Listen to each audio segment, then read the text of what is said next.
Hello students, now let's start concept 6 that is Schrödinger wave equation. इसको हम chemistry में wave mechanical model बोलते हैं. ठीक है, इस टॉपिक के बेस पे हम लोग आगे की थियरीज बहुत ज़्यादा डिवाइस्ड हैं, बट इस पर्टिकुलर टॉपिक पे बहुत सारे क्वेश्चंस नहीं आते हैं. ये एक इक्वेशन है जिसको हम श्रोडिंजर वेव इक्वेशन के नाम से जानते हैं. ठीक है, यहाँ पे एक्स वाई जेड तो सबको पता है, कोऑर्डिनेट्स हैं.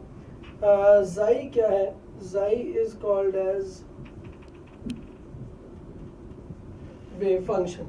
हमें एक चीज समझनी छोटी सी, बहुत ज़्यादा डिटेल्स में नहीं जाना है बिकॉज वो हमारे सिलेबस में ही नहीं है. वो छोटी सी चीज़ ये है कि श्रोडिंजर ने ऐसा सोचा कि अगर हर पार्टिकल का एक वेव होता है तो इलेक्ट्रॉन का भी एक वेव है, जैसा कि हमने पहले पढ़ा था. डी ब्रॉगली ने ऐसा सजेस्ट किया था. इनफैक्ट डाइफ्रैक्शन पैटर्न के हिसाब से electron behaves as a wave also. तो इलेक्ट्रॉनिक पार्टिकल तो है ही, इलेक्ट्रॉनिक वेव भी है.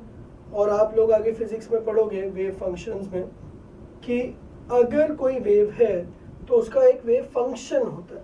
जैसे मैं एक एग्जांपल आपको देता हूँ. अगर ये एक वेव है तो ये y is equal to sine x, ये वेव है. तो मैं क्या बोलूँगा कि मैं x को चेंज कर रहा हूँ और x के चेंज होने की वजह से y भी धीरे धीरे चेंज हो रहा है. सो y is a function of x. ये मैथ्स में एक पूरा बड़ा टॉपिक है जिसका नाम है फंक्शंस. तो y is a function of x. इसका एक सिंपल एग्जांपल अगर हम लें तो अगर y is equal to 2x plus 3, मैं सिंपल लीनियर इक्वेशन लिखता हूँ. तो अगर आप x को चेंज करोगे then y is bound to change. ठीक है, that we already know. x को चेंज किया तो y is bound to change. So the point I want to make is y is a function of x. Similarly, ये जो xi है ना, ये वेव फंक्शन है. इलेक्ट्रॉन की जो भी वेव है, since electron is behaving as a wave, so electron की जो वेव है उसका जो फंक्शन है उसको हम लोग xi बोलते हैं. ठीक है, तो xi का अपना इतना फिजिकल इंपॉर्टेंस नहीं है, but xi square is very important. Xi square is called as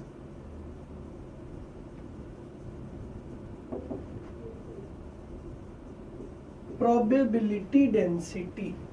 मतलब किसी पर्टिकुलर पॉइंट पे इलेक्ट्रॉन के पाए जाने की प्रोबेबिलिटी कितनी है. नाउ ये कॉन्सेप्ट अब कहाँ से आ रहा है?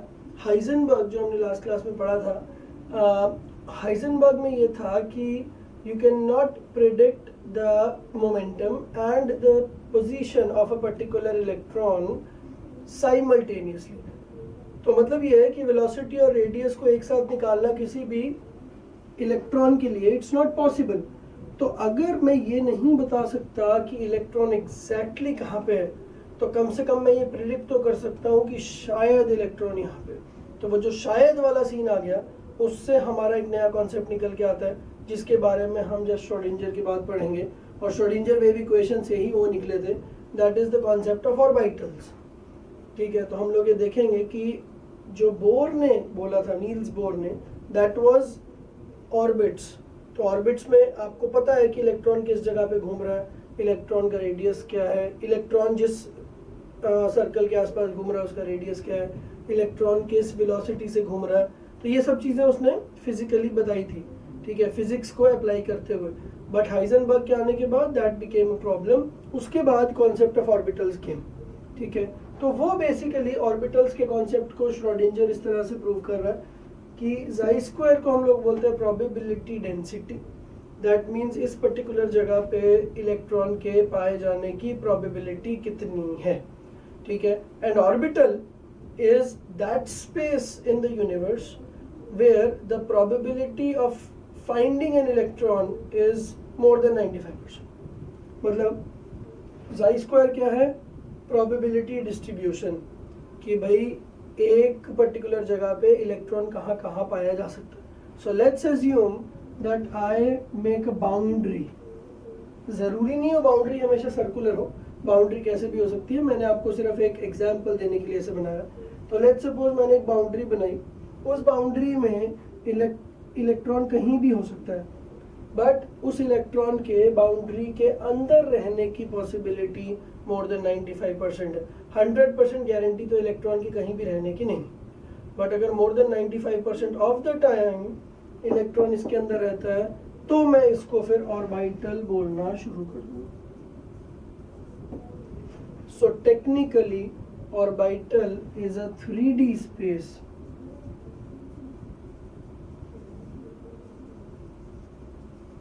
around the nucleus where probability of finding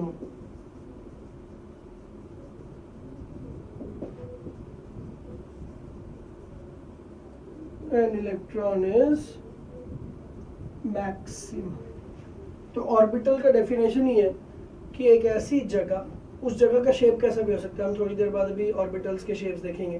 तो it can be spherical, it can be dumbbell shape, it can be flower shaped, shapes बहुत सारी होती हैं, but the point is any space, any 3D space around the nucleus where probability of finding an electron is maximum. Maximum का कोई definition तो हमारे पास नहीं है, बट मोर देन 95% होता है तो मैं उसको मैक्सिमम की तरह ही ट्रीट करता हूँ. ठीक है, तो ऑर्बिटल का जो शेप्स हैं कि डम्बल शेप है या एस शेप, स्फेरिकल शेप है, तो वो सारी शेप्स इस इक्वेशन से ही निकलती हैं. Now the next topic is shapes of orbitals.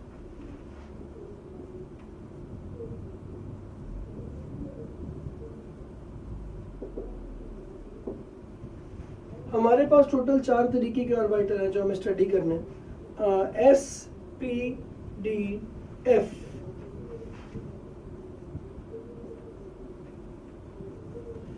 तो हम लोग इसका शेप देखना शुरू करते हैं. एस का शेप इज स्फेरिकल, जहाँ पे न्यूक्लियस बीच में है और स्फेरिकल बाउंड्री है, और न्यूक्लियस के पास इलेक्ट्रॉन्स के पाए जाने की प्रोबेबिलिटी थोड़ी ज़्यादा है, और जैसे जैसे आप दूर जाओगे प्रोबेबिलिटी कम होती जाएगी. So this is the shape of S. Then P, this is P where ये एक न्यूक्लियस है, ये लोब्स एक डंबल का शेप दे रहे हैं, और न्यूक्लियस के जस्ट पास नहीं, न्यूक्लियस से थोड़ा दूर इलेक्ट्रॉन्स के पाए जाने की प्रोबेबिलिटी थोड़ी ज़्यादा है, और जैसे जैसे आप कहीं और जाओगे तो प्रोबेबिलिटी थोड़ी कम होती जाएगी. सिमिलरली यहाँ, ठीक है, तो हम इसको डंबल शेप बोलते हैं, डंबल शेप. फिर डी पे आते हैं. तो डी का शेप, ये मैं जनरल शेप्स बता रहा हूँ. अभी हम ये भी देखेंगे कि पी के भी और बहुत सारे तरीके के और ऑर्बिटल्स होते हैं, P X, P Y, P Z. फिर डी के भी बहुत सारे ऑर्बिटल होते हैं, तो उन सब के इंडिविजुअल शेप्स क्या हैं वो भी हम देखेंगे. बट फिलहाल P in general is dumbbell shape, D in general is double dumbbell.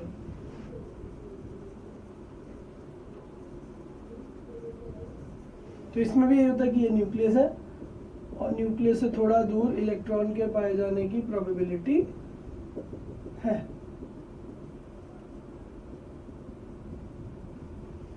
ठीक है, तो S is spherical, P is dumbbell, D is double dumbbell, F is going to be triple dumbbell. ठीक है, अगेन इसके साथ भी वही है कि ये न्यूक्लियस है और हर लोब में थोड़ी दूर इलेक्ट्रॉन्स के पाए जाने की प्रोबेबिलिटी है, और उसको हम फ्लावर शेप भी बोलते हैं, बट वो बहुत ज़्यादा डिटेल में हमें नहीं पढ़ना बिकॉज वो हमारे सिलेबस में ज़्यादा नहीं. सो दैट इज एफ शेप. इसको हम फ्लावर भी बोलते हैं, और हम लोग इसको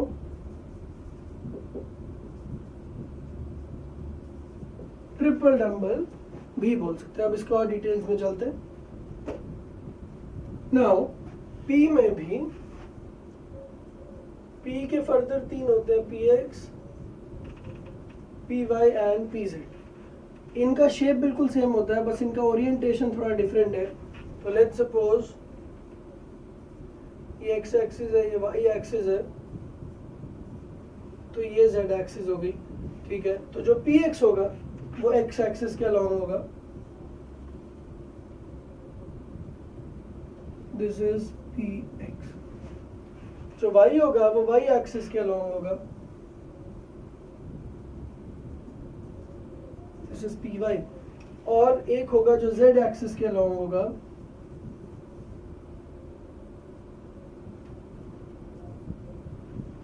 तो ये हो जाएगा पी जेड। तो अगर मैं इसको इधर बनाना चाहूं,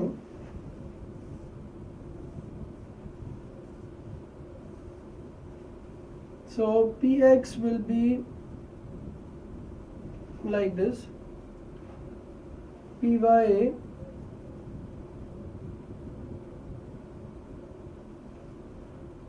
will be like this, and pz will be like this. So this is px, this is py, and this is pz.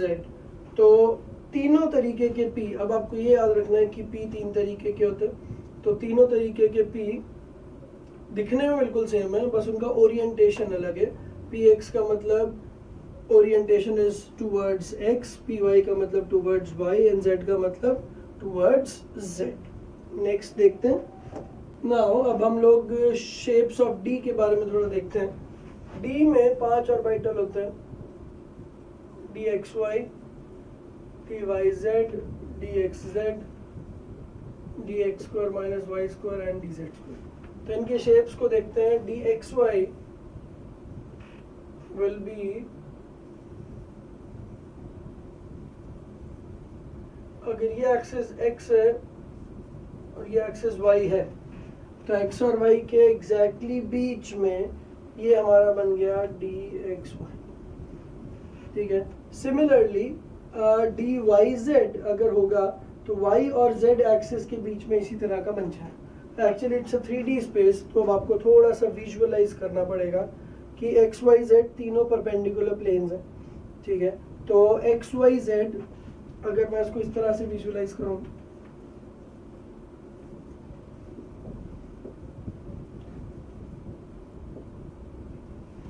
तो x और y लेट्स सपोज इस बोर्ड के ऊपर है, और जो z है वो बोर्ड के बाहर निकल रहा है इस तरीके से। तो dxy will be on the board, क्योंकि बोर्ड के ऊपर x और y है। अगर मैं dyz की बात करूं तो y और z कैसा दिखेगा, ये तो y है और ये z है, तो एक ऐसा प्लेन है ये, देखो एक तो प्लेन है ऐसा, ये तो है बोर्ड, ठीक है, एक्स वाई, और एक प्लेन है ऐसा, ठीक है। तो हमारा जो वाई जेड होगा वो इस प्लेन पे आ जाएगा। तो इस तरीके से तीन प्लेन्स हैं, X Y, Y Z and X Z, तो तीन तरीके के वो आ जाएंगे। तो बनाने के लिए तो हम लोग उसको ऐसे ही बना देते हैं, बिकॉज पेपर पे 3D बनाना थोड़ा सा मुश्किल हो जाता है। हाँ, अगर मैं इसको वाई जेड की तरह ट्रीट करूं तो ये हो गया डी वाई जेड, और अगर मैं एक्स जेड देखूं तो उसका शेप भी बिल्कुल ऐसा होगा, ठीक है। तो D X Y, D Y Z और डी एक्स जेड, तीनों में एक चीज कॉमन है कि जो डबल डम्बल है that is coming in between the axis and not along the axis. But इसके बाद जो बाकी दो बचे, these are along the axis, उनको भी मैं भी बनाता हूँ। Now comes dx square minus y square,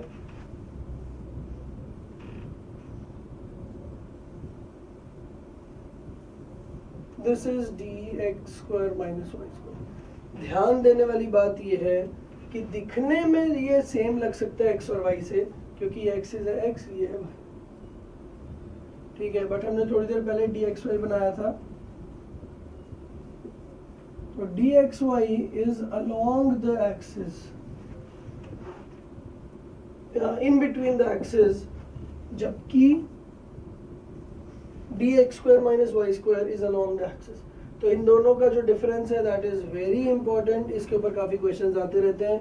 और आगे जो कोऑर्डिनेशन कंपाउंड्स नाम का चैप्टर है उसमें तो इस चीज़ को यूटिलाइज करके हम पूरी थियरी बनाएंगे। तो इस चीज़ को बहुत ही अच्छे से याद कर लेना है कि dxy में x और y के बीच में ये ऑर्बिटल्स होते हैं, और जबकि dx square minus Y square में x और y के अलोंग होते हैं, ठीक है। ये एसेंशियल डिफरेंस है।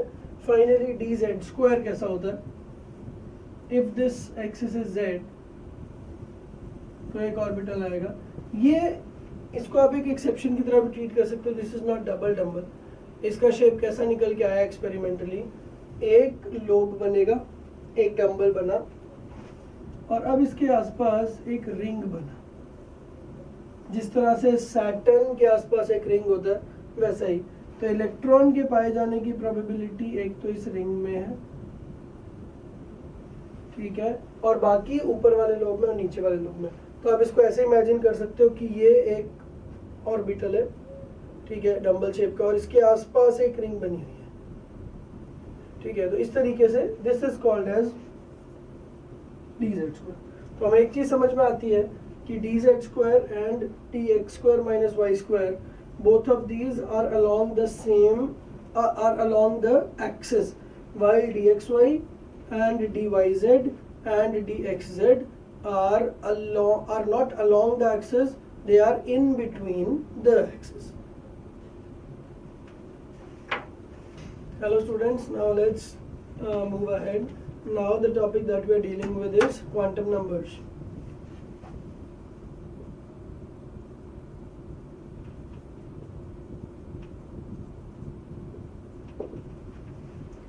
So quantum numbers basically can be called as a set of numbers which serve as an address of an electron. मतलब हम लोग कुछ नंबर्स यूज़ करेंगे और उस नंबर को देख के मुझे समझ में आएगा कि इलेक्ट्रॉन का अप्रॉक्सीमेट लोकेशन कैसा हो सकता है. हमने हाइजेनबर्ग के हिसाब से ये तो देख लिया था कि एग्जैक्ट लोकेशन तो मैं नहीं बता सकता, बट अप्रॉक्सीमेट लोकेशन क्या होगा, ठीक है. तो अप्रॉक्सीमेट न्यूक्लियस से डिस्टेंस कितना होगा, अप्रॉक्सीमेट रेडियस कितना होगा, वो सब हम थोड़ा देख सकते हैं. तो लेट्स स्टार्ट. 4 तरीके की क्वांटम नंबर्स हैं हमारे पास टोटल. नंबर 1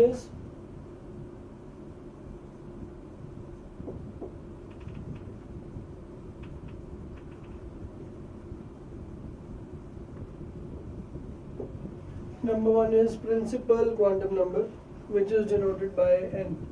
ध्यान ये रखना है कि ये n वही n है जो हमने पहले भी काफ़ी बार यूज़ किया है. It's as simple as that. इसको हम ऑर्बिट नंबर भी बोलते हैं. तो हमें ये बताता है कि अगर ये न्यूक्लियस है, न्यूक्लियस से अप्रॉक्सीमेटली कितने डिस्टेंस पे हमारा इलेक्ट्रॉन हो सकता है. So this is n is equal to 1, then it will be n is equal to 2, then it will be n is equal to 3 and so on. So n का value देख के मुझे एक तो आइडिया मिल जाएगा कि न्यूक्लियस से approximately इतने डिस्टेंस पे है, ठीक है. एग्जैक्टली कहाँ है वो आइडिया तो हमें कभी नहीं मिल सकता, बट हम अपनी प्रिसीशन को थोड़ा बेटर बना सकते हैं सो दैट हम एक ऐसी जगह पे पहुंच जाए जहाँ पे प्रोबेबिलिटी इलेक्ट्रॉन को फाइंड करने की काफ़ी ज़्यादा हो जाए. 100% तो कभी नहीं होगी, हाँ 95%, 98%, इस तरीके की प्रोबेबिलिटी अगर आ जाए so then it's a good enough probability, ठीक है. तो n एक ऑर्बिट नंबर ही होता है और इसको हम शेल भी बोलते हैं. तो प्रिंसिपल क्वांटम नंबर का दूसरा नाम है शेल नंबर. शेल, तो first shell, second shell, third shell, because actually we are dealing with 3D shells. तो ये न्यूक्लियस है, न्यूक्लियस के आसपास एक 3D की शेल है, स्फेरिकल शेल है. तो कौन सी शेल में इलेक्ट्रॉन रह रहा है, that will be told by principal quantum number. Number 2 is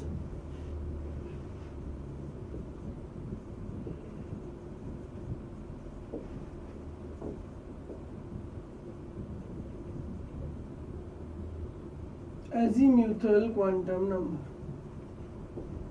Now this azimuthal quantum number is denoted by L and इसका जो दूसरा नाम है that is subshell. तो शेल के अंदर भी एक सब शेल होती है, तो उसको हम लोग एजीम्यूथल क्वांटम नंबर से डिनोट करते हैं. L का वैल्यू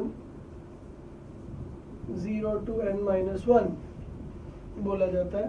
तो अगर n का वैल्यू हमारे पास 4 है तो L का वैल्यू या तो 0 होगा, या तो 1 होगा, या तो 2 होगा, या तो 3 होगा, ठीक है.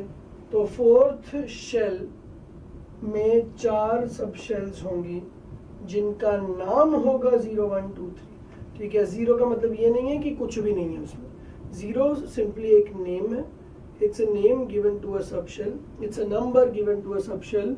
बट ओवरऑल अगर मैं आपसे पूछूंगी कितनी सब शेल्स हैं, सो दैट इज सिंपली 1, 2, 3, 4, टोटल 4 सब शेल्स. ठीक है। n इज इक्वल टू 5 अगर होता तो 0 1 2 3 4 अप टू 4 तक जाता है तो 5 सब शेल्स होती। तो एक चीज कंफर्म है कि number of sub shells is actually equal to the principal quantum number. अगर हमारा प्रिंसिपल क्वांटम नंबर हुआ 10 तो सब शेल्स कौन सी होंगी? 0 1 2 3 4 5 6 7 8 9 अप टू 9 तक अगर होता है तो 0 से लेकर 9 तक कितनी डिजिट्स हो गए? 10। तो अगर 10th नंबर का शेल है तो उसमें सब शेल्स भी कितनी होंगी? 10। तो याद रखने का अच्छा तरीका है, जिस नंबर का शेल होगा उसमें उतनी ही सब शेल होंगे। और हर सब शेल का मैंने नाम तो रखा है, नंबर तो रखा है, मैं इनका नाम भी रख रहा हूँ। तो 0 वाले को हम लोग बोलते हैं S, 1 वाले को बोलते हैं P, 2 वाले को बोलते हैं D एंड 3 वाले को बोलते हैं F। तो 4th नंबर की शेल में जो 4 सब शेल्स हैं उन 4 सब शेल्स का नाम क्या क्या है? One is S subshell, another is P subshell, another is D subshell and another is F subshell। अगर n is equal to 3 होता तो अगर यहाँ पे 3 होता तो यहाँ पे होता 0 1 2, क्योंकि फिर ये नहीं होता, क्योंकि हमारे डेफिनेशन के हिसाब से L की वैल्यू 0 से n-1 तक जाती है। तो अगर यहाँ पे n की वैल्यू हम लोग 3 लेते तो L की वैल्यू फिर 0 1 2 होती, इस 3 को हम नहीं ले सकते थे। तो 3rd शेल में 3 सब शेल्स हैं और इन 3 सब शेल्स का नाम क्या होता फिर? S, P एंड D, उसमें F नहीं होता। ठीक है, तो मैं आगे आपको ये सिखाऊंगा कि 3 में F नहीं होता, ये आपको समझ में आया कि क्यों। ठीक है, तो P में 2 में D नहीं होता। इस तरीके से हम लोग आगे देखते हैं। Now let's continue that. Azimuthal quantum number के लिए लेट्स सपोज n का वैल्यू अगर 2 होता तो L का वैल्यू होता सिर्फ 0 एंड 1। ठीक है, तो 0 का नाम है S और 1 का नाम है P। तो मैं ये बोल सकता हूँ कि 2 के अंदर S है और 2 के अंदर P भी है। तो इसको मैं ऐसे डिनोट करते हैं। तो 2 के अंदर S है, 2 के अंदर P भी है, पर 2 के अंदर D नहीं है। ठीक है, तो ये टर्मिनोलॉजी हम लोग आगे काफ़ी यूज़ करने वाले हैं। इनफैक्ट आपने पीरियोडिक टेबल में थोड़ा देख लिया होगा, सेकेंड पीरियड में डी एलिमेंट्स नहीं होते। ठीक है, 3rd में होना शुरू होते हैं। तो अगर n इज इक्वल टू 3 है तो L की वैल्यू 0 1 2 है। तो 0 का मतलब S, 1 का मतलब P, 2 का मतलब D। तो 3S होता है, 3 में P भी होता है, 3 में D भी होता है, पर 3 में F नहीं होता है। ठीक है, तो 2 में D भी नहीं होता है, 3 में कम से कम D तो है पर F नहीं है। और अगर आप 4 की बात करो तो 4 में तो F भी है। तो इस तरीके से हम लोग प्रिंसिपल क्वांटम नंबर को देख के ये देखते हैं कि वो शेल कितनी बड़ी है, because obviously principal quantum number directly tells us about the size of the shell. Nucleus है, न्यूक्लियस के आसपास जो पहली शेल होगी वो छोटी होगी, उसके बाद जो दूसरी शेल होगी वो और बड़ी होगी। तो धीरे धीरे जब मैं न्यूक्लियस से दूर जाता जाऊँगा तो शेल्स का साइज बढ़ेगा। तो शेल्स का साइज अगर बढ़ रहा है तो उनमें जो नंबर ऑफ सब शेल्स है वो भी बढ़ेंगे। तो इस तरीके से हम लोग ये देखते हैं। ठीक है, now next is magnetic quantum number.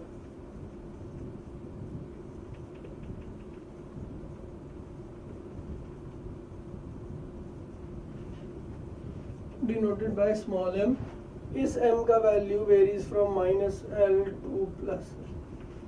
Magnetic quantum number हमें बेसिकली डायरेक्शंस के बारे में बताता है, ओरिएंटेशंस के बारे में बताता है कि एक ऑर्बिटल के कितने ओरिएंटेशंस हो सकते हैं। जैसे कि हमने अभी थोड़ी देर पहले पढ़ा था कि P के अंदर Px, Py, Pz 3 होते हैं। तो एक का ओरिएंटेशन x की तरफ होता है, एक का y की तरफ होता है, एक की z की तरफ होता है। तो P में 3 होते हैं, ये मुझे कैसे पता चला? इससे। D में 5 होते हैं, ये भी मुझे कैसे पता चला? इससे। तो अब हम ये देखते हैं कि कैसे पता चल रहा। L का वैल्यू जो भी होगा तो -L से +L तक ये मूव करेगा। तो अगर L का वैल्यू 0 है तो M का वैल्यू भी -0 से +0 दैट इज 0। अगर L का वैल्यू 1 है तो M का वैल्यू -1 0 एंड +1। ठीक है, अगर L का वैल्यू 2 है तो M का वैल्यू -2 -1 0 +1 +2। ठीक है, अब एक चीज ध्यान देनी है बस, 0 सिर्फ एक नंबर है पर जीरो का मतलब ये नहीं है कि एक्चुअली कोई चीज़ एग्जिस्ट ही नहीं कर रही है। जीरो का सिंपली मतलब ये है कि कोई एक ऐसा ओरिएंटेशन है जिसका नाम आपने जीरो रखा हुआ है, बट अल्टीमेटली जीरो का मतलब भी है कि there is something, so that something will be numbered as one.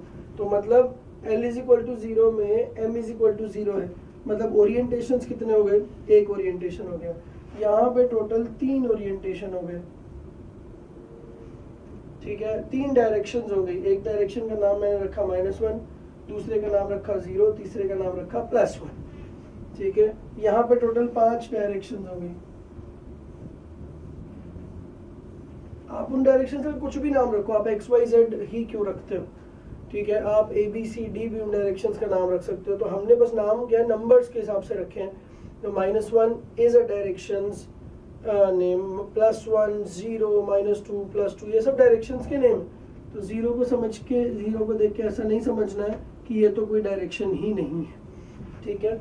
तो हमें बस ये समझ में आ रहा है कि L इज इक्वल टू 0 जिसको हम S बोलते हैं उसमें एक ही डायरेक्शन होती है। L इज इक्वल टू 1 जिसको हम P बोलते हैं उसमें 3 डायरेक्शंस होती हैं।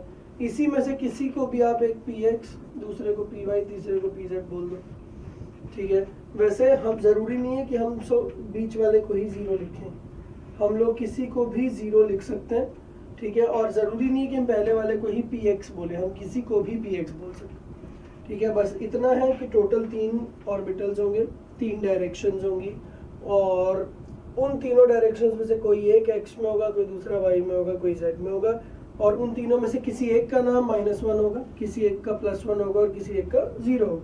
तो इस तरीके से हम लोग अभी चल रहे। And finally number 4 is spin quantum number. Spin quantum number को डिनोट तो S से करते हैं, बट वो वाले S को इस वाले S से कंफ्यूज नहीं करना, ठीक है। Spin quantum number is simply there are only 2 values for spin quantum number, ±1/2, ठीक है। एक चीज अब ध्यान रखनी है कि जो भी n का वैल्यू होगा उससे l का वैल्यू निकलेगा, जो l का वैल्यू होगा उससे m का वैल्यू निकलेगा, बट m के बाद जो स्पिन क्वांटम नंबर है उसकी सिर्फ 2 वैल्यूज हैं, या तो +1/2 या -1/2, ठीक है। तो स्पिन क्वांटम नंबर की कोई भी तीसरी वैल्यू नहीं होती है। तो spin quantum number is not dependent on any of these 3, principal quantum number, azimuthal quantum number, magnetic quantum number, इन तीनों पे बेस्ड नहीं है स्पिन क्वांटम नंबर का वैल्यू। तो ये वैल्यू एक्सपेरिमेंटली आया है, ±1/2 ही हम इसको लेते हैं। अब ये 4 चीज़ें हो गई। अब इन 4 चीज़ों के बेस पे हम लोग वो सब चीज़ें करते हैं जो आपने एक्चुअली 9th और 10th क्लास में पढ़ी होगी। आपने इनका नाम K, L, M, N shell इस तरीके से पढ़ा होगा कि K में कितने इलेक्ट्रॉन्स रह सकते हैं, L में कितने रह सकते हैं, M में कितने रह सकते हैं। तो वो सब चीज़ें हमें अभी थोड़ी देखनी। Now let's suppose N is equal to 4, तो ये N शेल हो गया आपके हिसाब से, जो आप नॉमेनक्लेचर पहले पढ़ते थे। Right now we'll call it as 4th orbit. तो N is equal to 4 में L is equal to 0, 1, 2, 3 ये पॉसिबल है, ठीक है। 0 का नाम हमने S रखा, 1 का P, 2 का D और 3 का F। Now L is equal to 0 है, मतलब M is equal to 0 होगा। M is equal to 0 मतलब एक ऑर्बिटल, ठीक है। L is equal to 1, तो मैं इसको एक काम करता हूँ, मैं M की वैल्यूज ही लिख देता हूँ।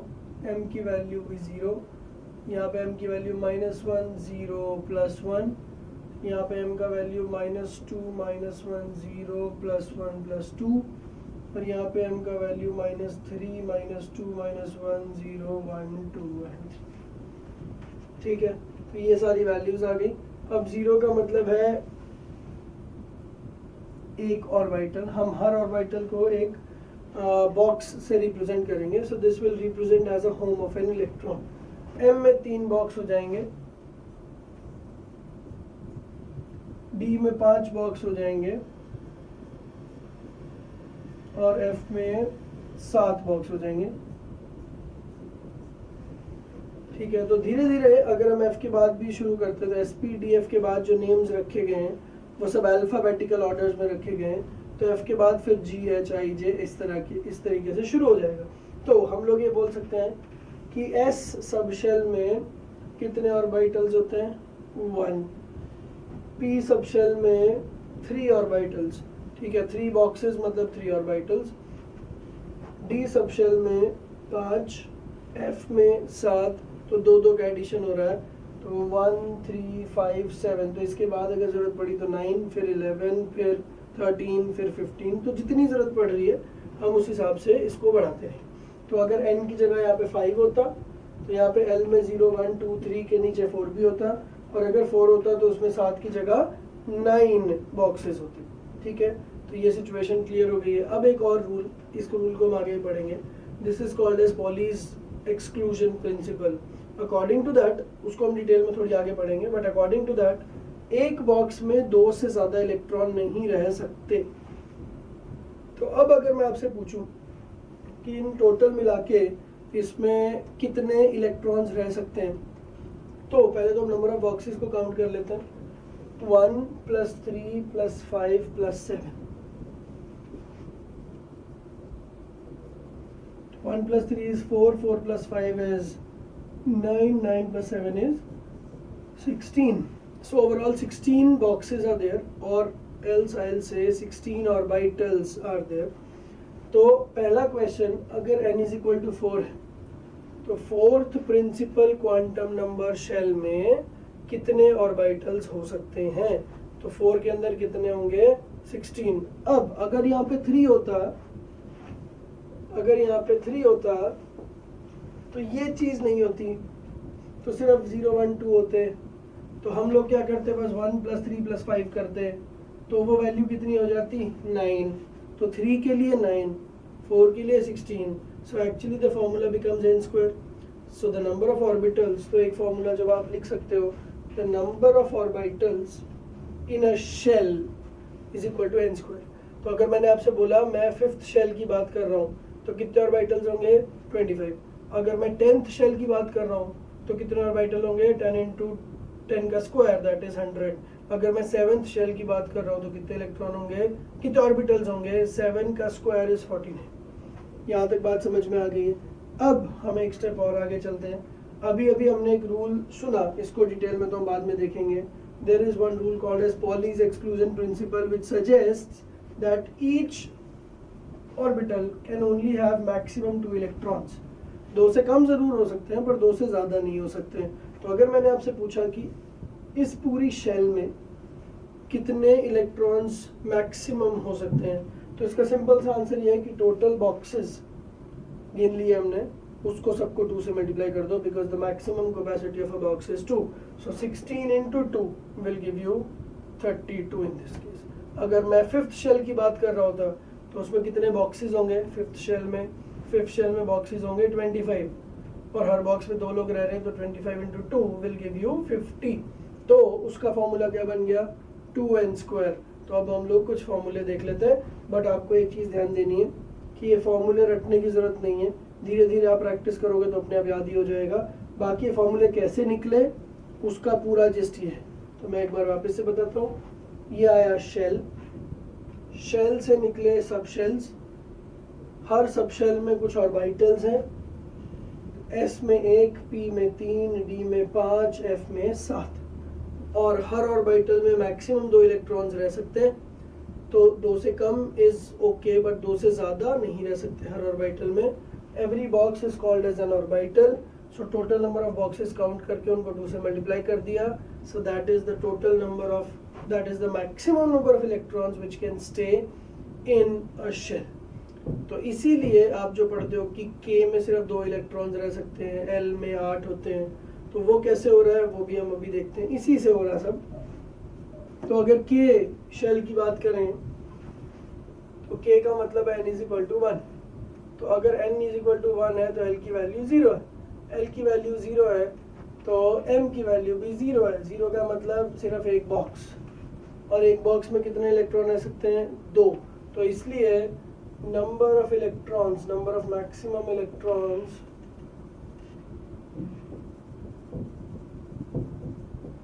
which can stay becomes 2. इसीलिए आपको बोला जाता है कि K शेल एक छोटी शेल है, उसमें सिर्फ 2 इलेक्ट्रॉन रह सकते हैं, तो 2 इलेक्ट्रॉन इधर से हैं. Now let's talk about L shell. L का मतलब n is equal to 2. तो अगर n की वैल्यू 2 है तो L का वैल्यू या तो 0 है या तो 1 है. अगर 0 है तो उसका नाम S रखा, 1 का नाम P रखा. S में एक बॉक्स है, P में 3 बॉक्सेस हैं. तो टोटल बॉक्सेस कितने हो गए? 4. और हर बॉक्स में कितने इलेक्ट्रॉन आ सकते हैं? 2. तो 4 into 2 becomes 8. So number of electrons, number of maximum electrons which can stay here is 8. ठीक है. उसके बाद K, L के बाद M आ गया. M का मतलब है थर्ड शेल. तो अगर n की वैल्यू 3 होती है तो L की वैल्यू 0, 1, 2 होती है. 0 को लिखते हैं S, 1 को लिखते हैं P, 2 को लिखते हैं D. ठीक है.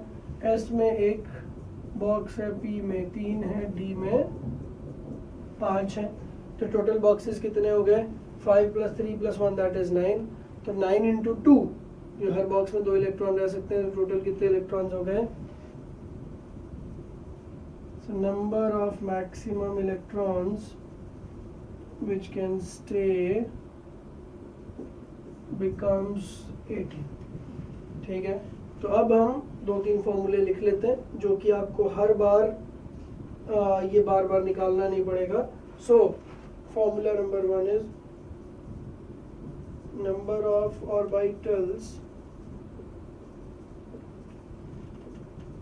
इन a shell is equal to n².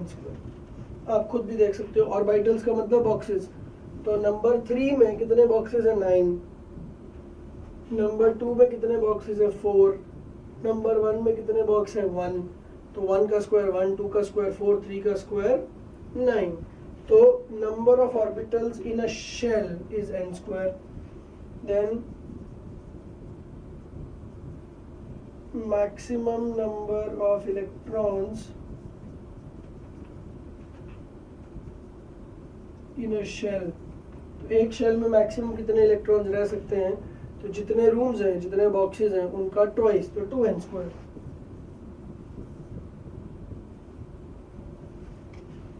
ठीक है. उसके बाद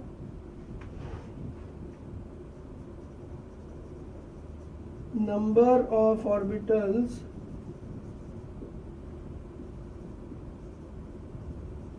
इन अ सब शेल.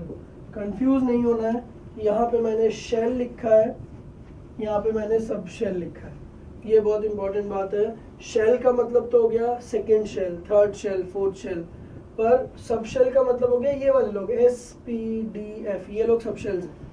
ठीक है. तो सब शेल में कैसे है? अगर सब शेल का नंबर है 0 तो उसमें 1 है. अगर सब शेल का नंबर 1 है तो उसमें 3 है. सब शेल का नंबर 2 है तो उसमें 5 है. तो 1 से 3, 2 से 5, 0 से 1. सो effectively this formula becomes 2l + 1. तो ये बहुत इजीली इस चीज़ को एक्सप्लेन कर रहा है. अगर l की जगह मैं 0 रख दूंगा तो आंसर 1 आ जाएगा. l की जगह 1 रख दूंगा तो आंसर 3 आ जाएगा. l की जगह 2 रख दूंगा तो आंसर 5 आ जाएगा. So ultimately these are the formulas that you need to remember. क्योंकि ये फॉर्मूला डिराइव करने में एग्जाम में थोड़ा ज़्यादा टाइम लग जाएगा, तो आप याद कर लोगे तो it will be a very good thing for you. Now the next thing that we are going to start is electronic configuration. Electronic configuration.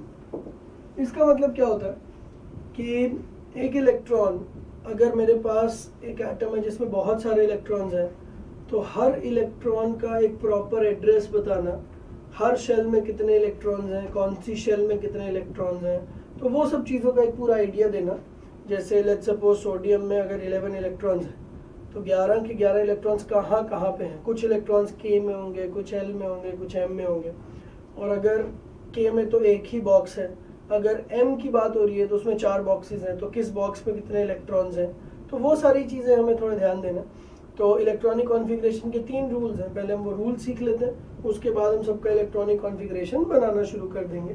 So the number 1 rule is aufbau. Aufbau is a German word, इसका मतलब होता है building up. Building up का मतलब simple है, हम लोग क्या करने वाले हैं, हम लोग डिफरेंट ऑर्बिटल्स को एक स्टैक में अरेंज कर देंगे। स्टैक में अरेंज करने का मतलब है जिसकी एनर्जी सबसे कम है उसको सबसे नीचे, और जैसे जैसे ऑर्बिटल्स की एनर्जी बढ़ेगी उसको धीरे धीरे हम ऊपर स्टैक करते रहेंगे। ठीक है, तो इलेक्ट्रॉन सबसे पहले कहाँ जाएगा, जिस रूम की एनर्जी, जिस बॉक्स की एनर्जी सबसे कम होगी वहाँ पे, और धीरे धीरे जैसे नीचे के बॉक्सेस भरते रहेंगे वैसे इलेक्ट्रॉन ऊपर जाता रहेगा। ठीक है, तो ऑफबाउ रूल में जो सबसे इंपॉर्टेंट चीज़ है जो आपको इनफैक्ट याद करनी है, दैट इज द सीक्वेंस, कि सबसे नीचे कौन है, फिर ऊपर कौन है, फिर और ऊपर कौन है, इट्स लाइक दैट। तो सीक्वेंस को याद करने के लिए एक मेथड हम लोगों ने बनाया, तो वो आप देखिए, 1s 2s 2p। अच्छा, ये चीज़ क्या ध्यान देनी है, 1 के अंदर s होता है, 1 के अंदर p नहीं हो सकता है। हमने ये चीज़ अभी थोड़ी देर पहले देखी थी, 2s होता है, 2p होता है, बट 2d नहीं होता, तो मैं 2d नहीं लिखूंगा। बट 3 के केस में 3s होता है, 3p होता है और 3d भी होता है। ठीक है, तो ये ध्यान रखना है कि 2 के साथ d नहीं लिखना है यहाँ पे, 1 के साथ p नहीं लिखना है वहाँ पे, बिकॉज एग्जिस्ट ही नहीं करता है। 4 के साथ 4s 4p 4d 4f भी होता है। 5 के साथ 5s 5p 5d 5f 5g भी होता है, उसकी ज़रूरत पड़ेगी तो लिख लेंगे, नहीं तो कोई लिखने की ऐसी ज़रूरत नहीं। ठीक है, फिर 6s 6p 6d and so on, और उसके बाद 7s 7p 7d and so on. ठीक है, तो ये इस तरह से हमने लिख लिया। अब आपको बस क्या करना है, एरोज बनाने।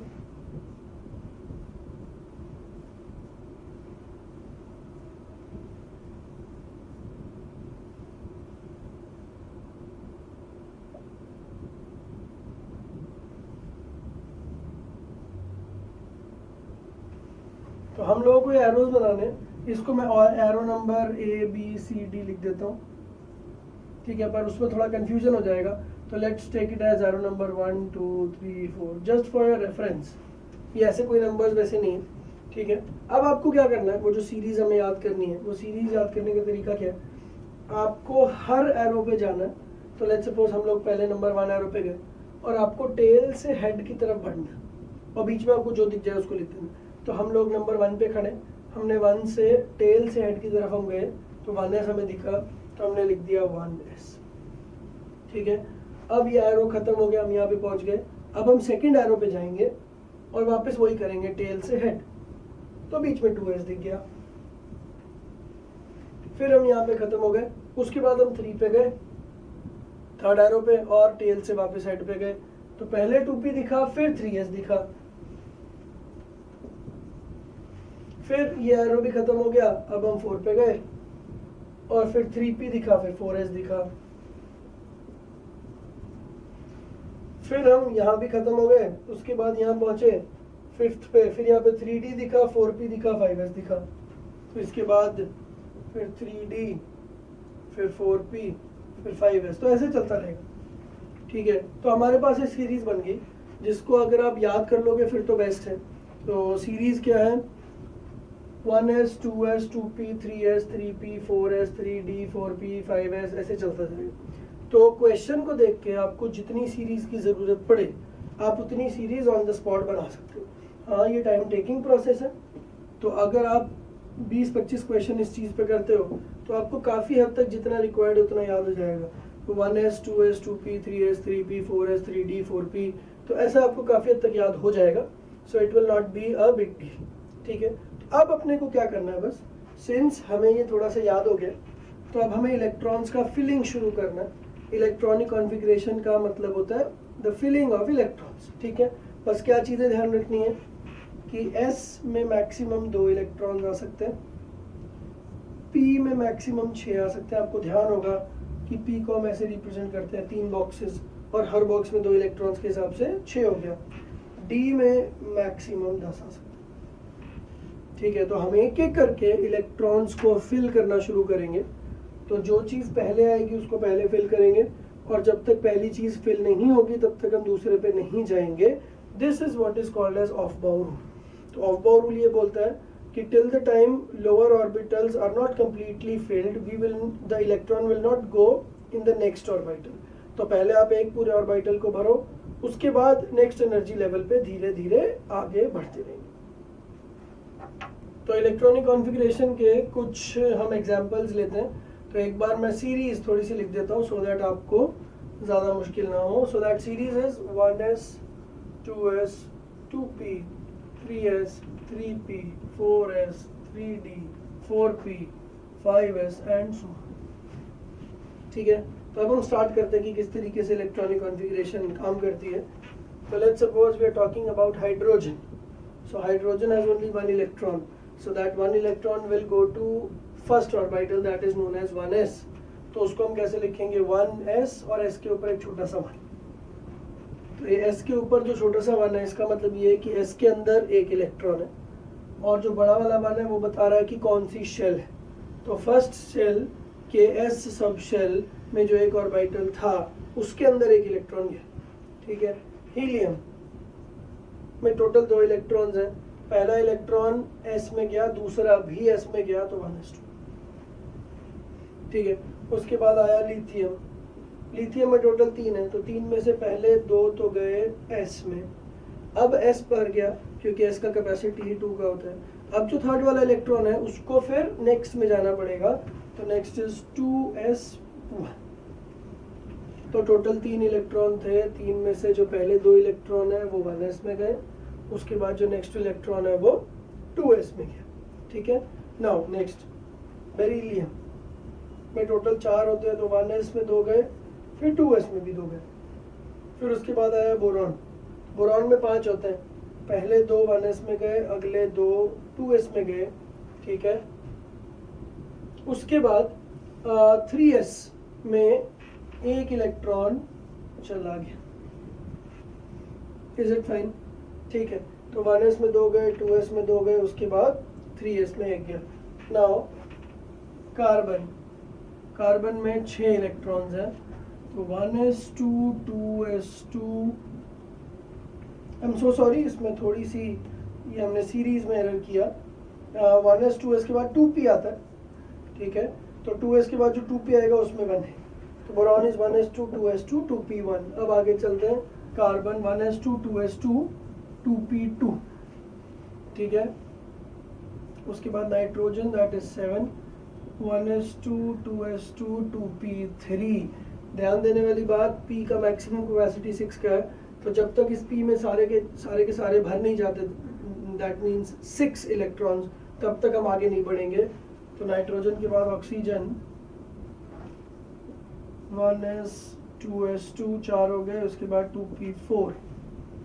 ठीक है, उसके बाद fluorine that is 1s2 2s2 2p5, and finally neon that is 10 1s2 2s2 2p6.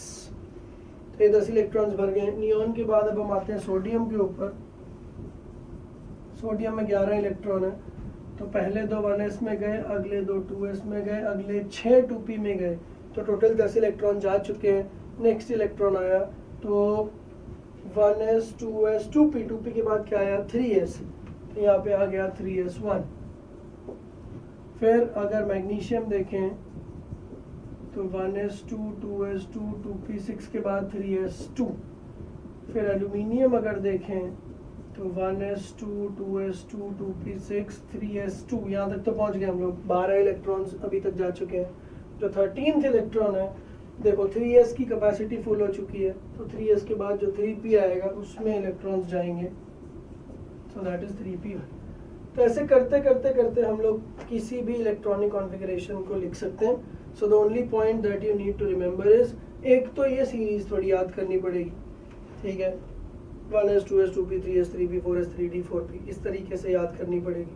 Next is s में 2 इलेक्ट्रॉन जाते हैं, p में 6 जाते हैं मैक्सिमम, d में 10 जाते हैं, और f में 14 जाते हैं. तो इस तरीके से अगर आप याद रखोगे तो मैक्सिमम कैपेसिटी फुल होते ही फिर आपको अपना ऑर्बिटल शिफ्ट करना है. Now the next rule after of bourse rule is hunts rule of maximum multiplicity. Hund's rule of maximum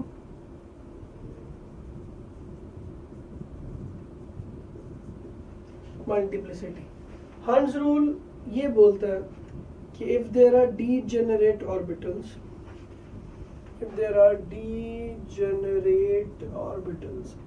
degenerate orbitals कौन से होते हैं?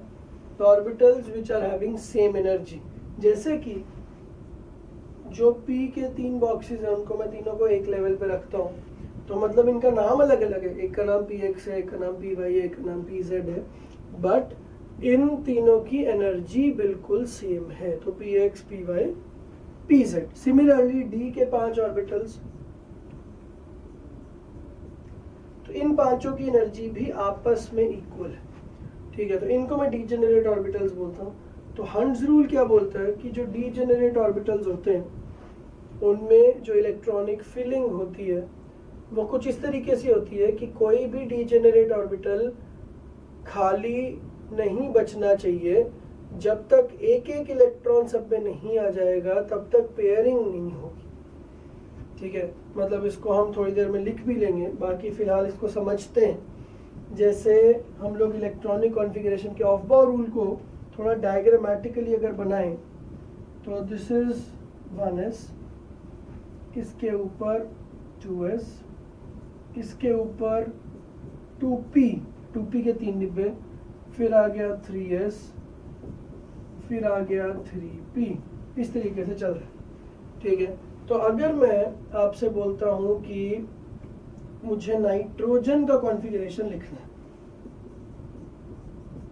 तो वैसे तो हमने अभी थोड़ी देर पहले लिख दिया था 1s2 2s2 2p3, ठीक है, बट इसको बहुत ध्यान से अब देखना है कि अगर पहला इलेक्ट्रॉन, एक एक करके चलते हैं, पहला इलेक्ट्रॉन 1s में आ गया, दूसरा इलेक्ट्रॉन भी 1s में आ गया, तीसरा इलेक्ट्रॉन 2s में आ गया, चौथा भी 2s में आ गया, तो टोटल 4 इलेक्ट्रॉन्स आ चुके हैं 1s और 2s मिला के. उसके बाद जो पांचवा इलेक्ट्रॉन है वो पांचवा इलेक्ट्रॉन यहाँ पे आएगा, ठीक है, मैं इसको नंबरिंग देता हूँ. This is number 1 2, third electron, fourth electron, fifth electron यहाँ पे आया, और अब सिक्स्थ इलेक्ट्रॉन कहाँ पे आएगा, इस चीज के बारे में बात हो रही है कि क्या सिक्स्थ इलेक्ट्रॉन उसी बॉक्स में आएगा जहाँ पे ऑलरेडी 5 है, या सिक्स्थ इलेक्ट्रॉन इन दो खाली बॉक्सेस में से कोई एक एक्वायर कर लेगा. तो अब लॉजिक सिंपल सा ये है कि अगर इसी बॉक्स में जहाँ पे ऑलरेडी 5 रह रहा है वहीं पे दूसरा वाला इलेक्ट्रॉन भी आ जाएगा तो अननेसेसरी रिपल्शंस क्रिएट होनी शुरू हो जाएंगी. और यहाँ पे हमारे पास एक तरीका है जहाँ पे रिपल्शंस को सेव किया जा सकता है, और वो तरीका ये है कि हमारे पास कुछ बॉक्सेस खाली पड़े हों, तो उन खाली बॉक्सेस में वो इलेक्ट्रॉन जाके रह सकता है. अगर कंडीशन ऐसी हो जाए कि कोई खाली बॉक्स है ही नहीं तब तो फिर पेयरिंग करनी ही पड़ेगी, बट जब तक खाली बॉक्स है तब तक तो उस चीज़ की कोई नेसेसिटी नहीं है. तो 5 के बाद जो 6th इलेक्ट्रॉन आएगा वो यहाँ पे रहेगा, 6th के बाद जो 7th आएगा वो यहाँ पे रहेगा, ठीक है, और 7th के बाद अब जो 8th आना शुरू होगा उसके पास कोई ऑप्शन नहीं है. ये टोटल 3 रूम्स हैं, 3 बॉक्सेस हैं, तीनों में एक एक इलेक्ट्रॉन ऑलरेडी है, तो तीनों में से कहीं भी जाओगे तो पेयरिंग तो करनी पड़ेगी. तो अब 8वां वाला इलेक्ट्रॉन यहाँ पे आना शुरू होगा. सो द पॉइंट इज, अगर आप नाइट्रोजन की बात करो तो नाइट्रोजन में S में 2 है, 2s में भी 2 है, 2p में 3 है, पर 2p के 3 इस तरीके से यहाँ यहाँ यहाँ, ठीक है, उसमें कोई भी पेयर्ड नहीं है. तो अगर क्वेश्चन आपसे पूछा जाता है how many electrons in nitrogen are paired या how many electrons are unpaired, तो अनपेयर्ड में ये तीनों अनपेयर्ड मुझे दिखाएं, ठीक है. और अगर मैं ऑक्सीजन देखूं तो सिंपली तो होगा 1s2 2s2 2p4, पर p में क्या सिचुएशन होगी, p में एक इलेक्ट्रॉन आ चुके हैं, ठीक है, और उसके बाद एक और इलेक्ट्रॉन आया तो वो किसी के साथ पेयरिंग कर लेगा. So now if I ask you the question how many electrons in oxygen are unpaired, so the answer will be 2. अगर आप ऐसा सोचो कि इवन नंबर और ऑड नंबर के हिसाब से तो वो सही नहीं होगा. वो बात सही है कि p में 4 इलेक्ट्रॉन्स हैं, पर चारों इलेक्ट्रॉन्स में से आप ऐसा नहीं बोल सकते कि दो दो के पेयर बन गए, ठीक है। हमने अभी लॉजिक सीखा कि अगर एक ही एनर्जी लेवल के कुछ बॉक्सेस हैं तो जब तक हर बॉक्स में एक एक इलेक्ट्रॉन नहीं आ जाता तब तक अननेसेसरीली किसी भी बॉक्स में दो इलेक्ट्रॉन्स नहीं रहेंगे, बिकॉज सिंपल लॉजिक है, एक ही बॉक्स में दो इलेक्ट्रॉन रहेंगे तो रिपल्शंस तो होंगी। तो अगर मैं उन रिपल्शंस को किसी तरह से हटा सकूं, so it will provide the extra stability to the atom, ठीक है। So this is what is called as Hund's rule. So Hund's rule is till the time there is not one electron in each degenerate orbital, the pairing will not start. So Hund's rule बस ये बोलता है कि अगर आपके पास degenerate orbitals हैं तो जब तक उन सब ऑर्बिटल्स में एक एक इलेक्ट्रॉन नहीं आ जाता, जिसको हम टेक्निकल लैंग्वेज में बोलते हैं singly filled. So till the time all the degenerate orbitals are not singly filled, the pairing will not start. तो इसको आप लिख भी सकते हो, till the time all the degenerate orbitals, till the time all the degenerate orbitals are not singly filled, the pairing will not start. तो ये logic है हंट्स रूल का। तो पीछे जो हमने पहले हॉफबाउस रूल पढ़ा था उसमें बस ये था कि एस में इतने जाएंगे, पी में इतने जाएंगे, डी में इतने जाएंगे। बट अब हम थोड़ा और प्रिसाइज हो रहे हैं कि अगर पी में 3 बॉक्सेस हैं तो इन 3 बॉक्सेस में से किस में एक इलेक्ट्रॉन है, किस में 2 इलेक्ट्रॉन है। सो हमारा जो probability of finding an electron वाला लॉजिक था, ठीक है, जो प्रिसीशन से हम काम कर रहे हैं, that precision is increasing. Next rule for electronic configuration is Pauli's exclusion principle.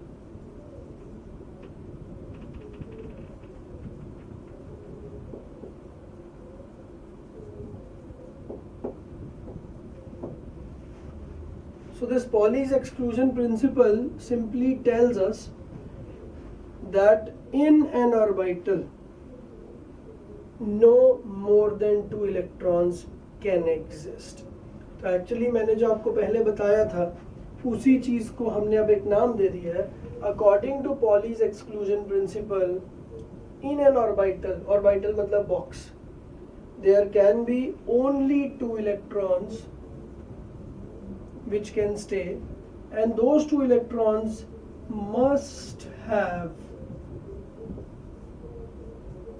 opposite spins. हमने ये देखा था कि स्पिन क्वांटम नंबर के 2 वैल्यूज होते हैं, +1/2 and -1/2।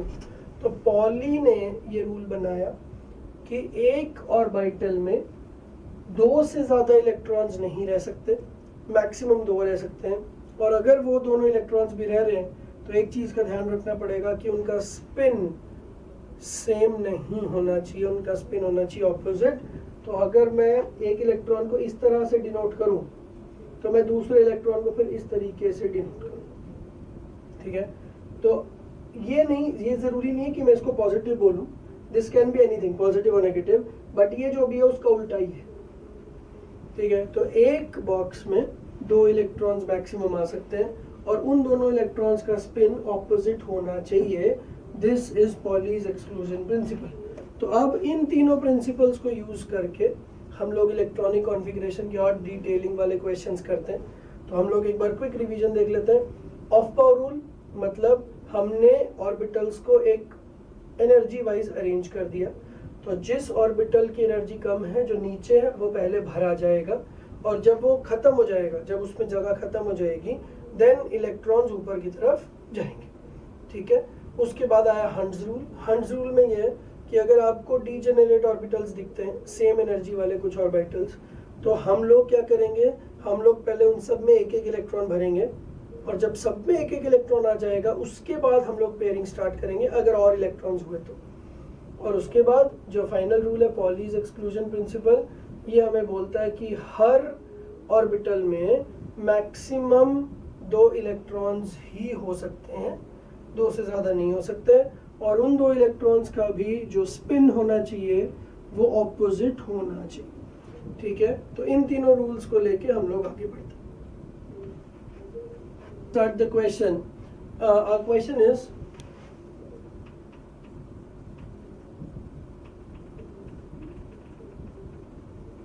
how many unpaired electrons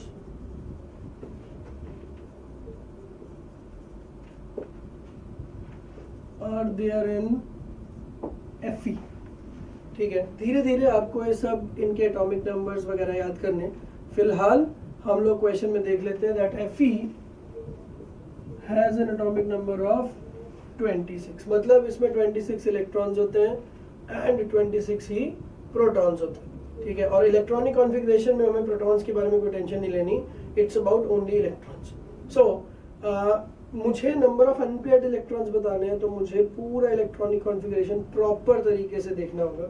तो सबसे पहले तो हम लोग वो सीरीज को याद करके देखते हैं, 1s 2s 2p 3s 3p 4s 3d 4p and so. ठीक है, तो टोटल 26 इलेक्ट्रॉन्स भरने। तो 26 में से पहले 2 इलेक्ट्रॉन तो मैंने यहाँ भर दिए 1s2, अगले 2 इलेक्ट्रॉन मैंने 2s2, फिर अगले 6 इलेक्ट्रॉन 2p6। और सिंस p में सारी चले गए तो हंट्स रूल की इतनी टेंशन लेने की जरूरत नहीं है। तो टोटल 10 इलेक्ट्रॉन यहाँ तक भर चुके हैं।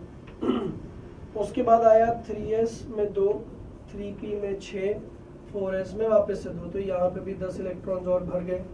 तो ओवरऑल दिस और this total 20 electrons have been filled. Now the remaining 6 electrons are there. अब 4s के बाद आया 3d और 3d, d की कैपेसिटी होती है 10 की और हमारे पास 6 इलेक्ट्रॉन्स हैं, तो आ गया 3d6।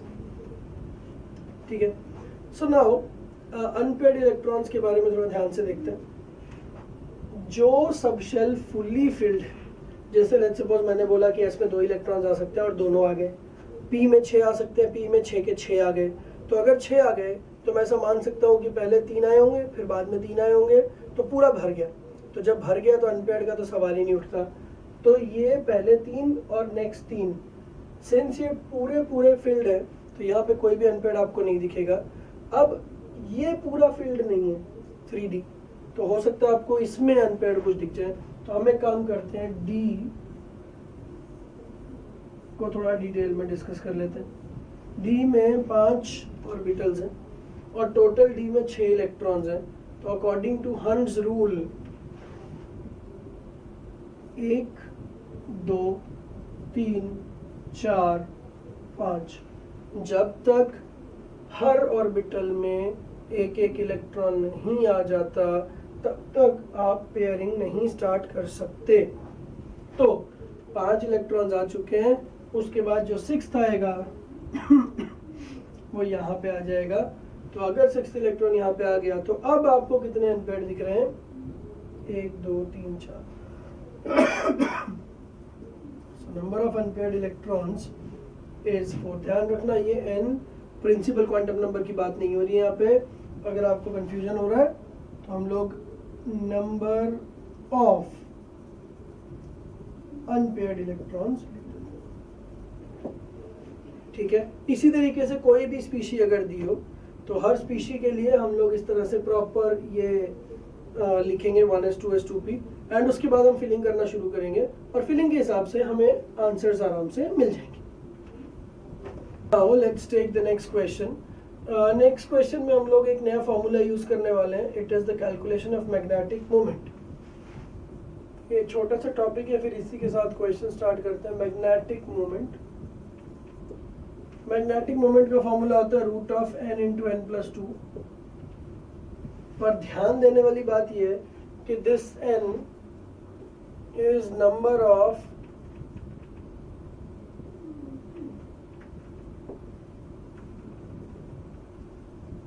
Unpaired electrons. Magnetic moment का formula root n into n plus 2, n is number of unpaired electrons. तो मेरा सिंपल सा क्वेश्चन आपके लिए क्या होगा?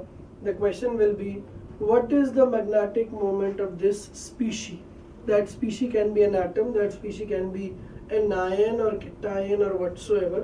बस आपको क्या करना है, उस species के अंदर कितने unpaired electrons हैं वो देख के बताना है और उसकी वैल्यू यहाँ डाल देनी। तो अगर हम लोग पुराना वाला क्वेश्चन ही देखते हैं कि आयरन के लिए हमें बताना है कि what is the magnetic moment।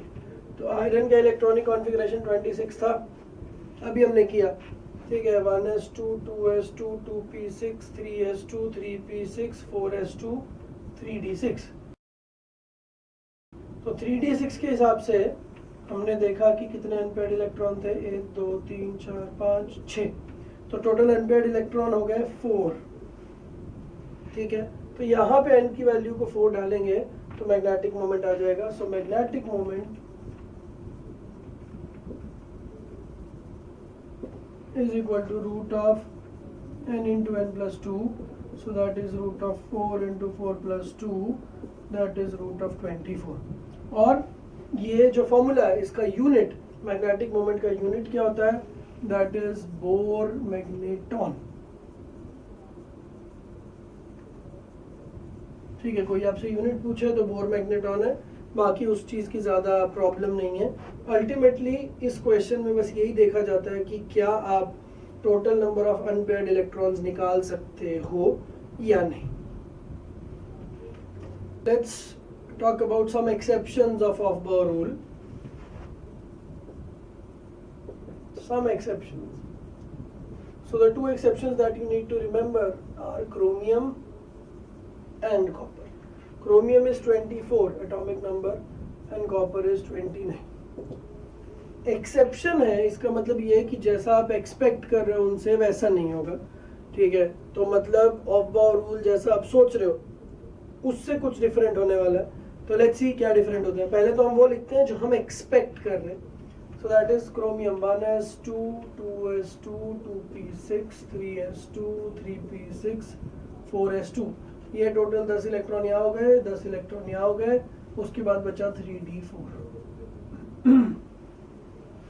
ठीक है, हम लोग ये एक्सपेक्ट कर रहे हैं। सिमिलरली कॉपर में भी हम क्या एक्सपेक्ट कर रहे हैं, 1s2 2s2 2p6 3s2 3p6 4s2 3d9। तो टोटल ये 10 हुए, ये अगले 10 हुए, 20 plus 9 is 29।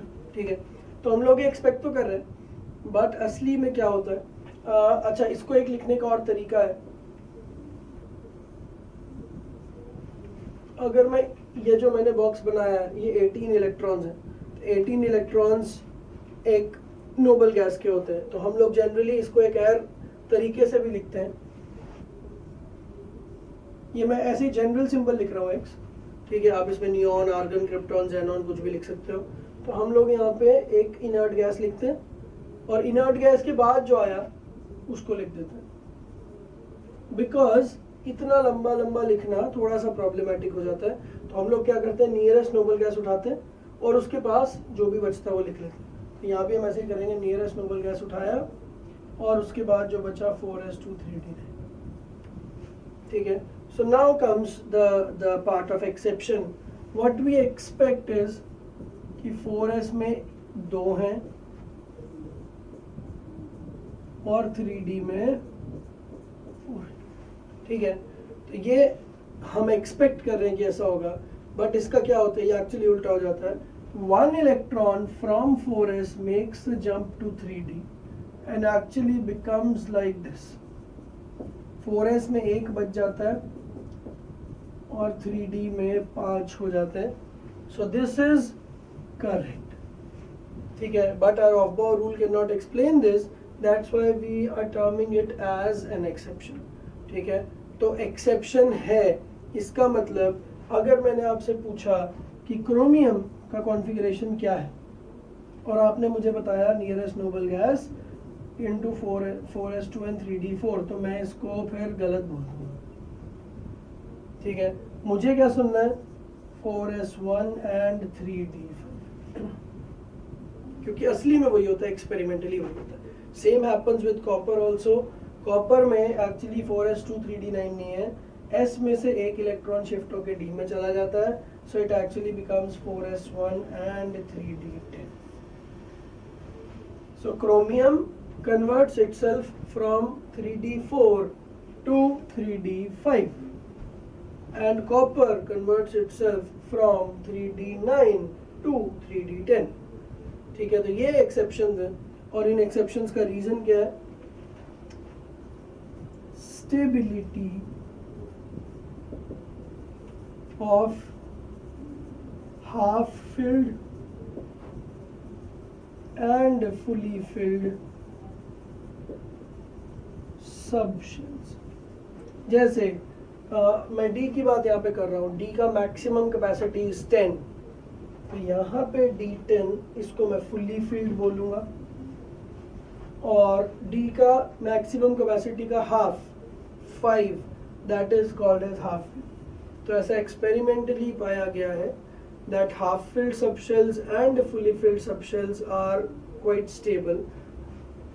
So this exception exists because when an electron makes a move from S to D, then actually this D subshell becomes half filled and it provides extra stability to the atom. Similarly, chromium के case में भी एक electron S से उठ के D में आ गया, तो D में 9 की जगह 10 हो गए, तो D अब फुल्ली फेल्ड हो गया. इस वजह से अब वो ज़्यादा स्टेबल हो गया. तो स्टेबिलिटी की वजह से हम ऐसा करते हैं. ठीक है, चलिए नेक्स्ट क्वेश्चन करते हैं. Question is find the magnetic moment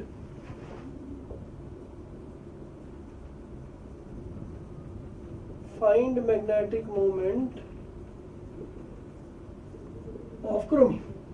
ठीक है, क्रोमियम का एटॉमिक नंबर 24. तो हम लोग स्टार्ट करते हैं इसका answer. Chromium, since it is 24, that is 1s2, 2s2, 2p6, 3s2, 3p6. कितने हो गए? 2 and 2 and 6, टोटल 10 इधर हो गए. फिर 2 and 6 18 भर चुके हैं. उसके बाद आया 4s, फिर आ गया 3d. ठीक है, तो हमने भर दिया. अब पहली बात, हमने अभी 5 मिनट पहले तो ये देखा था कि एक्सेप्शन, तो आपका ऑफ बाउंड रूल यहाँ पे नहीं लगेगा. सो टेक्निकली कैसा होना चाहिए था, ये ऐसा होना चाहिए था. ठीक है, जैसा कि आपने अभी लिखा है. तो अब क्या है कि 3D में 4 इलेक्ट्रॉन्स आपको अनपेयर्ड दिखने चाहिए थे, तो आप मैग्नेटिक मोमेंट का जो फॉर्मूला है उसमें 4 डाल दोगे n की value. But since it is an exception, so actually ये ऐसा नहीं दिखता है, ये एक्चुअली ऐसा दिखता है, जिसमें s का एक इलेक्ट्रॉन D में चला गया, तो D में 5 अनपेयर्ड हो गया और S का भी एक अनपेयर्ड हो गया. सो actually the number of unpaired electrons is 6. S का एक इलेक्ट्रॉन वो भी अनपेयर्ड है और D के 5 इलेक्ट्रॉन वो भी अनपेयर्ड है. सो अल्टीमेटली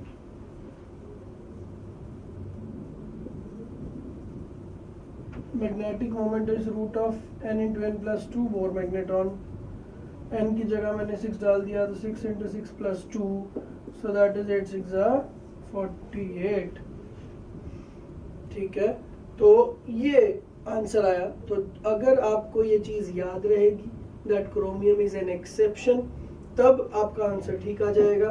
अगर आपने इसको सिंपल ऑफ बाउंड रूल से कर दिया तो आपका n का वैल्यू 6 की जगह 4 आएगा और आपका आंसर भी ऑटोमेटिकली गलत हो जाएगा. सो हमें ये चीज़ ध्यान रखनी है कि एग्जैक्टली किस तरीके से ये चीज़ें चल रही. The next thing in electronic configuration is extraction of electrons. Extraction of electrons से मेरा क्या मतलब है? इससे मतलब यह है कि जब आप किसी एटम से एक आयन बना लेते हो तो आप एक इलेक्ट्रॉन या 2 इलेक्ट्रॉन्स उसमें से निकाल देते हो. आयोनाइजेशन, जिसको हम टेक्निकल लैंग्वेज में बोलते हैं. तो let's suppose you take an example of Fe2+. तो आपसे क्वेश्चन तो वही पूछा जाएगा, find the magnetic moment of Fe2+. But ध्यान देने वाली बात यह है कि इस Fe में 26 इलेक्ट्रॉन्स की जगह सिर्फ 24 हैं, क्योंकि 2+ का चार्ज का मतलब ये है कि 2 इलेक्ट्रॉन्स अपनी जगह से गायब हो चुके हैं. ठीक है, so now the point is कि अब मुझे इसका मैग्नेटिक मोमेंट बताना है, तो अब मुझे इसकी इलेक्ट्रॉनिक कॉन्फ़िगरेशन लिखनी है. ठीक है, तो अब ध्यान देने वाली बात जो है वो ये है कि Fe2+ मतलब 26 में से 2 इलेक्ट्रॉन चले गए, मतलब 24 बचा. तो अब आप क्या करोगे? अब आप 24 को 1s 2s 2p 3s 3p कर दोगे. ये गलत हो जाएगा. ठीक है, आपको कैसे करना है मैं आपको प्रोसीजर बताता हूँ. पहले आपको Fe का कॉन्फ़िगरेशन लिखना है, फिर उसमें से 2 इलेक्ट्रॉन निकालने हैं Fe2+. सुनने में तो सेम लगता है बट इससे आंसर अलग अलग आ जाएगा। आपको इलेक्ट्रॉनिक कॉन्फ़िगरेशन लिखने के बाद इलेक्ट्रॉन्स निकालने। And now the thumb rule is, जब भी इलेक्ट्रॉन्स निकाले जाएंगे, whenever the electrons will be extracted, they will always be extracted from the outermost shell. So extraction of electrons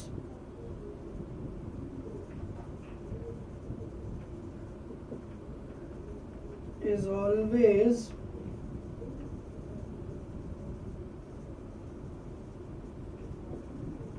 from the outermost shell. तो इसी question को हम लोग करते हैं। तो पहले हमने आयरन का कॉन्फ़िगरेशन लिखा, iron is 26, 1s2 2s2 2p6 3s2 3p6 4s2 3d6। ठीक है, तो इसको हम अगर अच्छे फॉर्मेट में लिखे तो आर्गन 4s2 3d6 ये हो गया। नाउ अब मुझे इसमें से दो इलेक्ट्रॉन निकालने, Fe+2 आर्गन। अब हमें क्या लगता है कि हमने अभी अभी जो इलेक्ट्रॉन डाले थे वो डी में डाले थे, तो जहाँ पे इलेक्ट्रॉन डाले वहीं से निकलेंगे। नहीं, ये चीज़ सही नहीं है, क्योंकि लॉजिकली न्यूक्लियस से पहले 1 आता है, फिर 2 आता है, फिर 3 आता है, और सबसे बाहर कौन है? 4। ठीक है, तो आउटर मोस्ट शेल कौन सी है इस केस में? That is 4। Now just imagine if I want to extract electrons from an atom, तो इसकी शेल्स है बहुत सारी, 1 2 3 4। तो मैं बाहर से आ रहा हूँ, तो मुझे जो इलेक्ट्रॉन पहले दिख जाएगा मैं उसको निकाल लूंगा। सो मुझे पहले इलेक्ट्रॉन कौन सा दिखेगा? जो आउटर मोस्ट शेल में होगा। ठीक है, तो अब ध्यान देने वाली बात कि जब दो इलेक्ट्रॉन निकलेंगे तो वो 3d में से नहीं निकलेंगे, वो 4s में से निकलेंगे। So that will become 4s0 3d6। ठीक है, और अब आप इसमें अनपेयर्ड इलेक्ट्रॉन्स देखो, तो s में तो 0 हो ही गए, आर्गन तो पूरा फील्ड था तो इसमें कोई दिक्कत नहीं है। 3d6 के हिसाब से 1 2 3 4 5 एंड 6, तो इसमें अभी भी 4 ही अनपेयर्ड इलेक्ट्रॉन्स हैं, कोई दिक्कत नहीं है, बट फिर भी आपको प्रोसीजरली इसको सही करना था। ठीक है, तो अब अगर आप इसका मैग्नेटिक मोमेंट निकालो तो again root n into n plus 2 के हिसाब से n की वैल्यू 4 डाल के आंसर आ जाएगा root of 4 into 4 plus 2, that is root of 24। अब इसी जगह पे अगर क्वेश्चन होता Fe3 प्लस, तो यहाँ पे इशू आना शुरू हो जाता। वो इसलिए क्योंकि जब आप आयरन को देख रहे हो तो आयरन 3 प्लस का मतलब है टोटल 3 इलेक्ट्रॉन निकालने, और मेरा लॉजिक क्या है कि जो इलेक्ट्रॉन आउटर मोस्ट शेल में होगा उसको निकाला जाएगा। तो मैंने पहला इलेक्ट्रॉन निकाला 4s में से, मैंने दूसरा इलेक्ट्रॉन भी निकाला 4s में से, अब तो 4s ही खत्म हो गया। तो अब जब आउटर मोस्ट शेल खत्म हो चुकी है, अब मैं थोड़ा और अंदर जाऊंगा और अब मैं 3d में से निकालूंगा। सो जब आपने 3 इलेक्ट्रॉन निकाले तो 4s में तो सारा खाली हो गया, ये आर्गन है, 4s तो पूरा खाली हो गया, और 3d में भी 6 की जगह 5 ही इलेक्ट्रॉन बचे। ठीक है, so now 3d5, that means 1 2 3 4 5। तो अब आपको कितने अनपेयर्ड इलेक्ट्रॉन दिख रहे हैं? That is 5। तो अब जो फॉर्मूला यूज करोगे मैग्नेटिक मोमेंट का, magnetic moment is root of n into n plus 2। तो यहाँ पे आप n की वैल्यू अब क्या रखोगे? Fe3 प्लस के केस में 5, जबकि Fe2 प्लस के केस में इट वाज 4, क्योंकि 3d6 था तो पेयरिंग होने के बाद सिर्फ 4 अनपेयर्ड इलेक्ट्रॉन्स बचे थे। तो इस तरीके के अच्छे क्वेश्चंस अक्सर जेई में आते रहते हैं। तो आपको बस ध्यान ये देना है कि अगर आपको कोई भी कैटायन दिया हो तो कैटायन कैसे बना होगा? पहले एक एटम होगा और उस एटम में से 2 इलेक्ट्रॉन निकाले होंगे या 3 इलेक्ट्रॉन निकाले होंगे। ठीक है, तो पहले आप एटम की कॉन्फ़िगरेशन लिखो, फिर उसमें से इलेक्ट्रॉन्स निकालो, और फिर उसके बाद ये फॉर्मूला अप्लाई करो। ठीक है, अगर आपने इस प्रोसीजर को थोड़ा भी इधर उधर किया तो आंसर गलत हो सकता है। ठीक है, so this is very important. Next is formulas based on nodes. तो हमारे पास टोटल 3 फॉर्मूले हैं, जिसमें radial nodes, angular nodes and total nodes. Angular nodes का फॉर्मूला होता है L, रेडियल नोड्स का फॉर्मूला होता है n माइनस एल माइनस 1, और जब मैं इन दोनों को ऐड कर देता हूं तो ये बन जाता है n माइनस 1। ठीक है, तो एंगुलर नोड्स मतलब L, रेडियल नोड्स मतलब n minus l minus 1 and total nodes is n minus 1। इसको हम अप्लाई करके देखते हैं। अगर मैंने आपसे बोला 1s, तो 1s का l का वैल्यू क्या होगा, इसमें ध्यान देना, इसमें n की वैल्यू 1 है और l की वैल्यू 0, क्योंकि s का मतलब l की वैल्यू 0। तो इसके लिए एंगुलर नोड्स कितने हो जाएंगे, l दैट इज 0। इसके लिए रेडियल नोड्स कितने हो जाएंगे, n minus l minus 1, 1 minus 0 minus 1, ये भी 0। तो दोनों फॉर्मूले 0 हो गए, n माइनस एल माइनस 1 भी 0 हो गया और l भी 0 हो गया। So technically there is no radial node, there is no angular node, there is no total nodes. पर अगर मैं 1s की जगह 2s की बात करूं, तो 2s के लिए n की वैल्यू तो 2 है और l की वैल्यू 0 है। तो सिंस l की वैल्यू 0 है तो 0 एंगुलर नोड्स।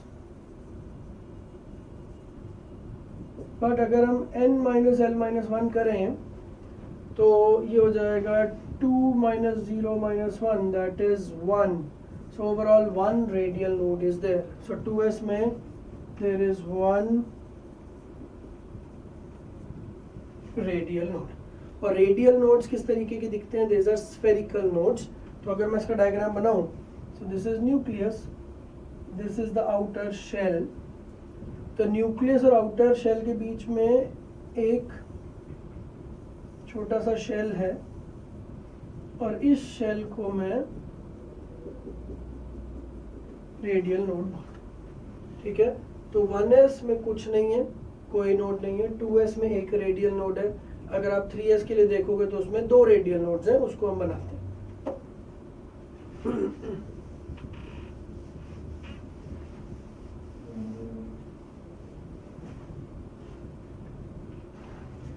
तो अगर 3s की बात करें तो 3s में n की वैल्यू 3, l की वैल्यू 0। तो l की वैल्यू 0 है, मतलब एंगुलर नोड्स तो 0 है। But n minus l minus 1 अगर करेंगे तो 3 minus 0 minus 1 that comes out to be 2। So there are 2 radial nodes.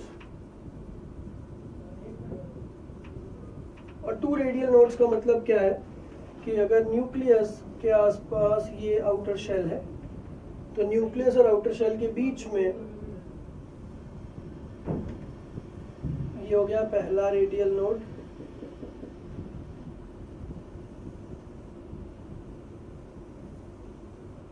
और ये हो गया दूसरा रेडियल नोड। तो ये 2s का स्ट्रक्चर है, ये 3s का स्ट्रक्चर है।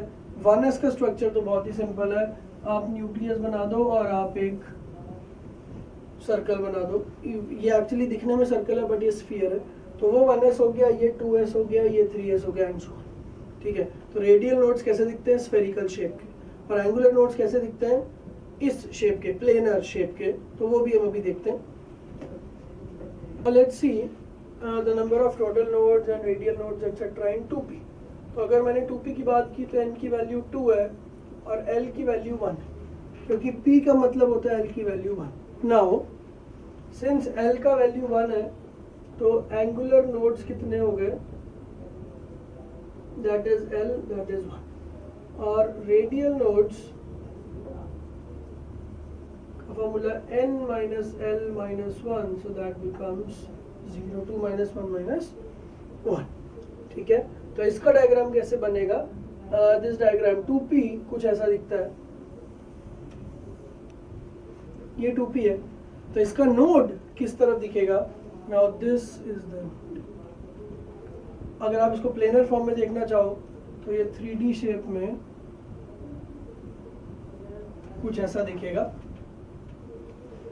तो ये एक p ऑर्बिटल है, ये इस तरीके से ऊपर, इस तरीके से ऐसे 2 लोब्स हैं।